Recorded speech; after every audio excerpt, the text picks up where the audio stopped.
Hello guys, and for today's video guys ay gagawa ako ng maha blanca. Maha blanca ba yun? Tama ba ako? So ayan guys, ang aking mga ingredients. Kakaiba lang yung maha blanca ko today guys because meron siyang twist. Kasi lalagyan ko siya ng cream cheese sa ibabaw. So yan lang guys, ang aking twist. So maglagay tayo dyan ng 2 cups of cornstarch. So, ayan na ating mga ingredients. Ilalagay ko na lang dyan sa baba ang ating complete ingredients. So, meron ako dyan na 1 cup ng maha blanca, 1 cup ng 1 cup na condensed, 1 cup na sugar, 1 cup na hindi ko na alam. Hindi ko na mabanggit tuloy. Ayan, 1 cup siyang cornel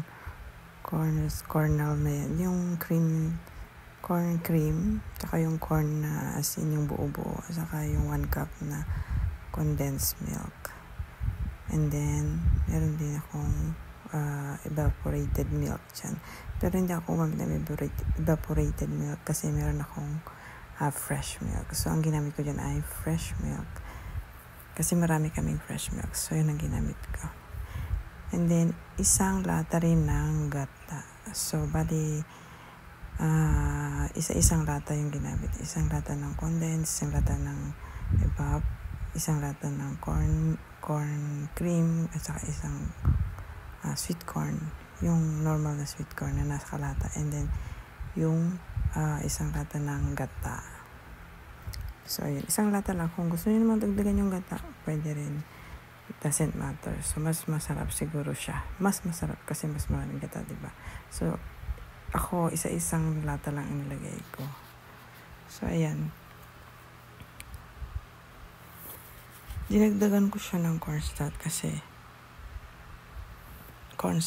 inilagay ko lahat yung aking fresh milk dyan na natitira. So, parang feeling ko, magiging malambot. So, dinagdagan ko siya ng cornstarch. So, ayan, i-mix well lang natin siya hanggang sa mag-combine yung ating mixture.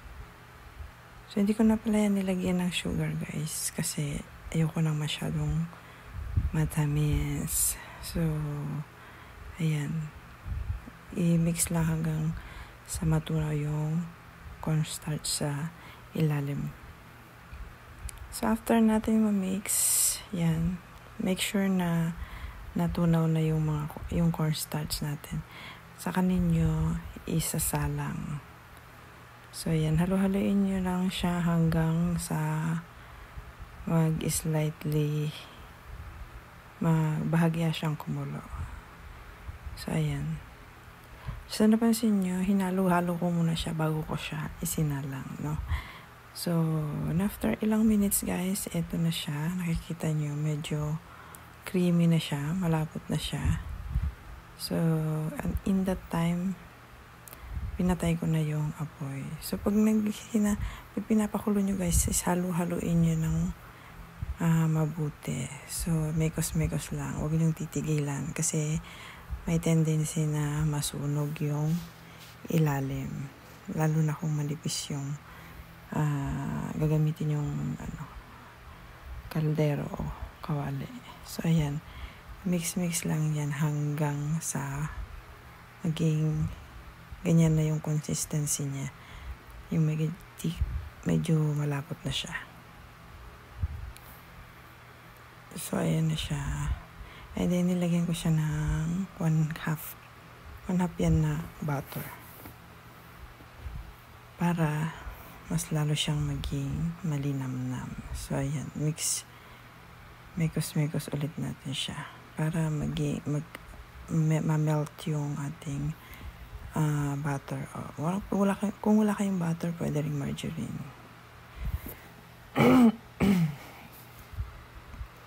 So, ayan. Na-mix na natin siya hanggang sa matunaw-tunaw. So, after natunaw yung butter na nilagay natin, so, pwede natin siyang i-transfer sa ating mga container. So, parang ilang container bigyan na yung pinaglagyan ko dyan. Parang dalawa lang guys. Dalawang container lang yung pinaglagyan ko dyan. So, saktong-sakto naman yung ating mixture. Sa dalawang container na yan. So, after niyan, pwede na natin siyang ilagay sa ref. Then tomorrow, pwede na natin siyang lafangin o lantakan. O yan. Mas masarap kasi yan pagka malamig. So, ayan na siya. Kailangan mabilis yung pag-transfer natin guys kasi para mabilis din siyang mamuo. Mabilis kasing mamuo yung ating mixture kasi may cornstarch siya. Mabilis siyang titigas. So, kailangan may transfer siya bago siya tumigas. So, nakita niyo parang nagji-jelly na siya. So, hindi pa pala natin siya ilalagay sa ref. Nakalimutan. Ang hirap talaga mag-voice over, no guys. So, ayan. Pinagpantay ko lang yung dami. So, binawasan natin yung kabila para pantay siya. So, after nyan guys, lalagyan natin siya ng cream cheese sa ibabaw. So, yun toppings natin.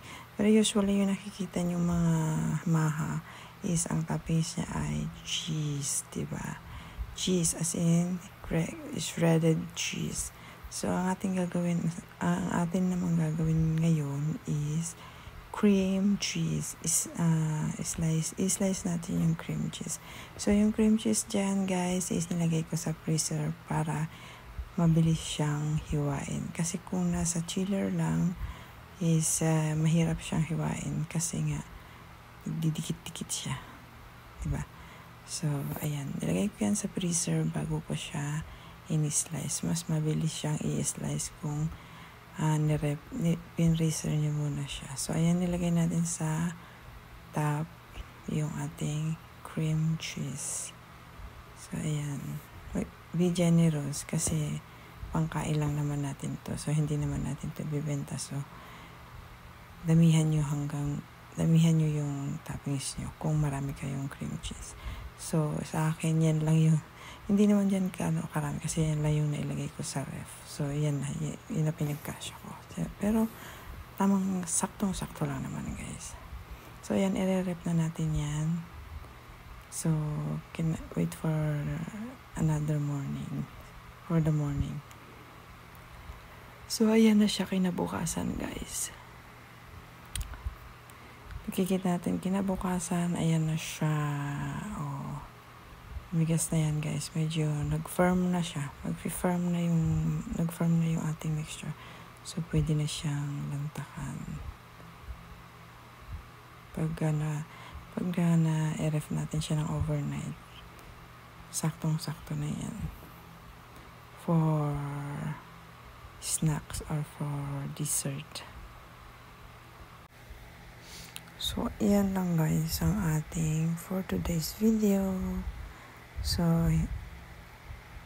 thank you for watching and don't forget to like and subscribe my channel. Thank you guys. God bless.